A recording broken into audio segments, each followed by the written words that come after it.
नमस्कार, आप देख रहे हैं जन भावना टाइम्स। आपके साथ मैं हूं अंकिता। देश में लगातार तस्करी के मामलों में तेजी देखी जा रही है।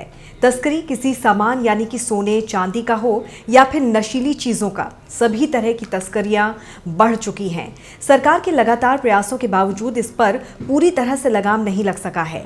कश्मीर और पंजाब की सीमाएं सील किए जाने के बाद अब 1600 किलोमीटर लंबे गुजरात के समुद्री क्षेत्र का इस्तेमाल ड्रग्स माफियाओं द्वारा किया जा रहा है। पंजाब के तस्करों का सीधा अफगानिस्तान कनेक्शन सामने आया है। हाल ही में गुजरात में एक हफ्ते में 350 किलो से ज्यादा हेरोइन जब्त की गई है, जिसकी बाजार में कीमत 2000 करोड़ रुपए से ज्यादा आंकी गई है।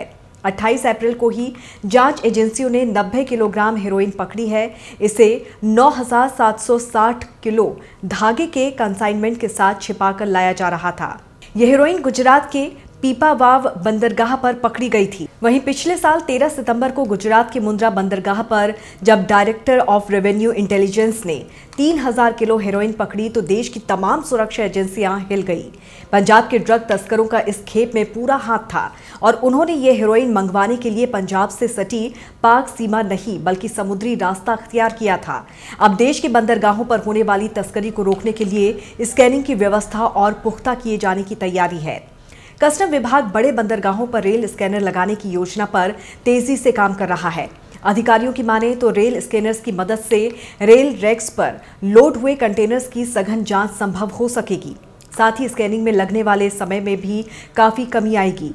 मौजूदा समय में देश के अलग अलग हिस्सों के बंदरगाहों पर ड्रग्स, सोना और सिगरेट जैसी चीजों की तस्करी के मामले सामने आते रहे हैं।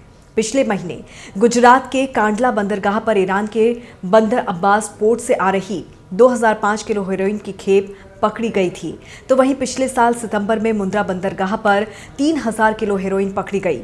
इसके अलावा गुजरात, मुंबई समेत कई बंदरगाहों पर पिछले कुछ महीनों में तस्करी के जरिए गैर कानूनी तरीके से देश के भीतर लाई जा रही नारकोटिक्स, ड्रग्स और सोने की बड़ी खेप पकड़ी गई है।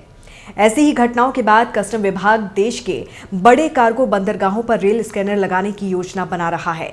रेल स्कैनर लगने के बाद सामान की स्कैनिंग में गलती की गुंजाइश नहीं रहेगी, क्योंकि जहां से अनलोड होने के बाद जैसे ही रेल रैक पर कंटेनर को लोड किया जाएगा और ये इनलैंड कंटेनर डिपो यानी कि आईसीडी तक पहुंचेगा, तब तक रेल स्कैनर के जरिए कस्टम अधिकारी कंटेनर की पहचान कर चुके होंगे। आपको बता दें कि पहले रेल स्कैनर को मुंबई के नहावा शेवा बंदरगाह पर लगाने का काम शुरू किया जा चुका है। साथ ही साथ फिलहाल देश के 16 बंदरगाहों पर कुल 22 बड़े स्कैनर लगे हैं। इसके साथ कस्टम अधिकारी बड़े पैमाने पर data analytics, artificial intelligence, profiling जैसी तकनीकों के जरिए संदिग्ध कंटेनर की पहचान करते हैं। इसमें कई मौकों पर कंटेनर को अलग करके एक निश्चित जगह पर लाना पड़ता है। इससे पोर्ट पर कंटेनर का आवागमन काफी धीमा हो जाता है और कस्टम क्लियरेंस में लंबा समय भी लगता है। विदेशों में रेल स्कैनर का काफी इस्तेमाल होता है। चीन और अमेरिका जैसे देशों में बड़े पैमाने पर रेल स्कैनर्स का इस्तेमाल किया जाता है। बाकी के अपडेट्स के लिए जुड़े रहिए जनभावना टाइम्स के साथ। नमस्कार।